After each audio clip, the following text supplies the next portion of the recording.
Man, so I want to open this video up by saying that in yesterday's Canucks and Oilers post-game commentary, there's one big little oopsie-daisy that I made that I didn't catch until the video was fully public and published for multiple hours. And I was like, wait a minute, what? Because in our post-game video, I said that Elias Pettersson, Vancouver Canucks, $11.6 million centerman, I said that he had 2 points in yesterday's game, thus equating to 5 points on the weekend. 3 against Montreal, 2 against Edmonton. So, yeah, you can imagine my shock when I went back over to NHL.com, looked at the box score again, rewatched the goal clips again, and said, wait a minute, it wasn't Elias Pettersson that got an assist on Kiefer Sherwood's Mattias Ekholm jockstrap roofing goal. It was Elias Pettersson, oh my gosh! For the first time, it bamboozled me! Like, I feel like it was inevitable, right? Especially for someone like me, who is a solo show, who goes out there and makes videos about all the games, and who talks about all the players, and talks about all the points. It's like, it was Elias Pettersson who sent the puck up to Besser, who sent the puck up to Sherwood. I saw, like, oh, it's Sherwood from Besser and Pettersson, and I was like, all right, great! It's a 2-point night for Elias Pettersson, but nah, it's freaking Elias Pettersson, bro. I should have paid a little bit more attention. I should have looked at it and saw Elias Pettersson 1. It's like, that's the first assist he has on the year. It's probably not Elias, because that guy's had a few assists already. But either way, Elias Pettersson, EP40, only had 1 point yesterday, not 2. And I wanted to talk more so about EP40, because, as you can tell, I'm in a pretty good mood. We have ourselves a Vancouver Canucks game tomorrow that is going to be a battle for the ages. It's gonna be Vancouver versus New York. NYR. One of the better road teams in the NHL, but not a great team in general still.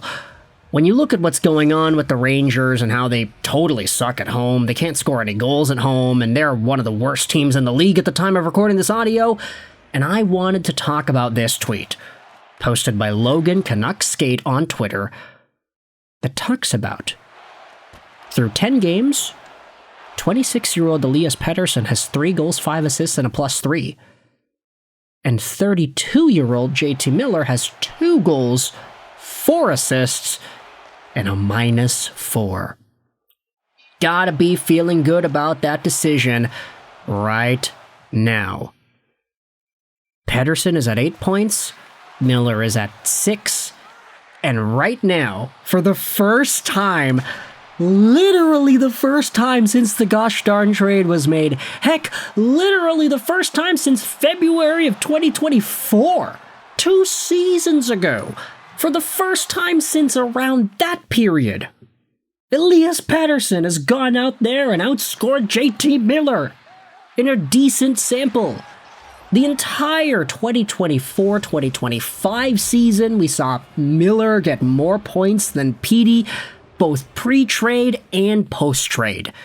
When Miller went over to New York, he was producing pretty well. He was over a point per game to end off his stint with the Rangers at the end of 24-25, 35 points in 32 games played. That's solid.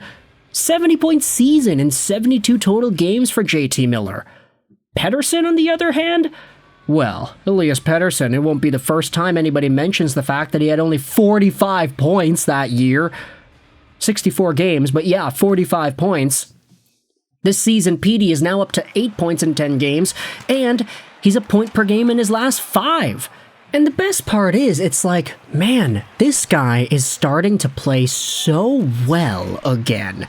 He is starting to move his feet. He is not afraid to run the puck up, skate the puck up himself down Main Street. You know that little chance that he had against Edmonton yesterday where he came into the zone on the left side, then he cut back and he had a backhander?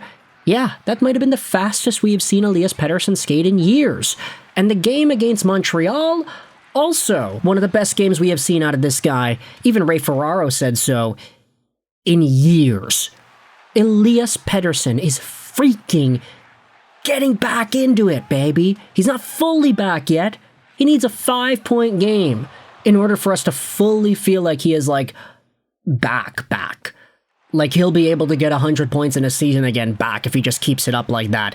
Even this season, I feel like it's already 10% of the way through. He's under a point per game by only 2 points, which is not bad. He has a lot of ground to make up if he wants to get a 100-point season this year. But if he gets 85, 89 even, which is what he had in the last season that he was considered to be good, then that's kind of fine. And you look at Rangers fans, okay, Rangers are playing the Canucks later tomorrow. That's going to be fun to watch. This is a tweet that I stumbled upon my timeline that I thought was really, really interesting. NYR Louie said this yesterday. The most Rangers thing ever is to put JT Miller in a trade as a throw-in right before he hits his prime, watch 8 seasons of prime JT Miller in Tampa and Vancouver, trade a lottery first plus for him right after his prime ends. Being a Rangers fan is miserable. Hashtag NYR.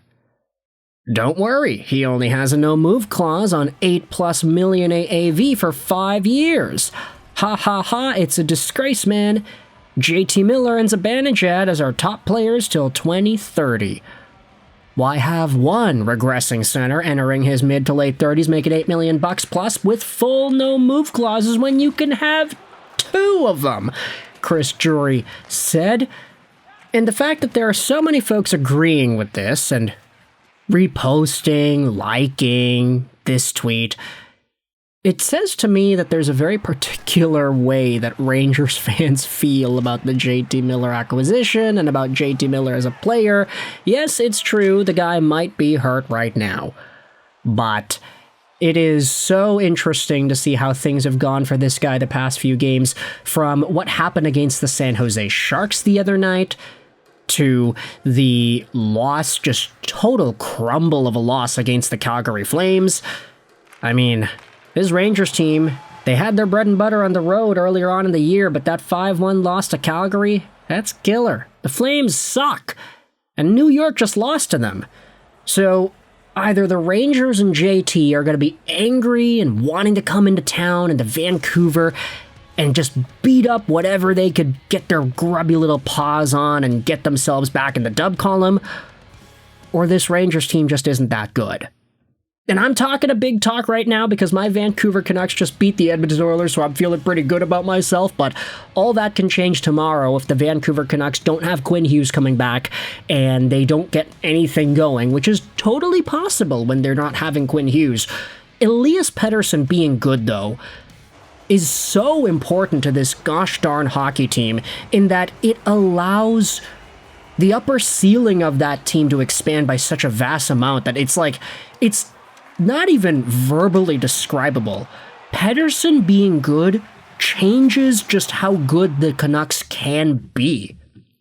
And it's not even a question at this point. He is so effective at doing what he does when he is feeling it, and that is what we saw in yesterday's Vancouver versus Edmonton game. And it's what we saw out of PD in the Montreal game as well. And JT Miller is not really looking like somebody who is going to be meeting the sucky baby version of Pettersson heading into tomorrow's contest. So with all that in mind, I want you to let me know your thoughts in the comment section below. How do you feel about this JT Miller situation and how it's looking like right now, especially with Pettersson being as good as he's been? If you enjoyed this video, feel free to hit the like button. If you didn't, the dislike button's there for you too. Let me know your thoughts in the comment section below because that helps out with the algorithm. I'd really appreciate it. I hope you enjoyed this British Astral 99. And bye.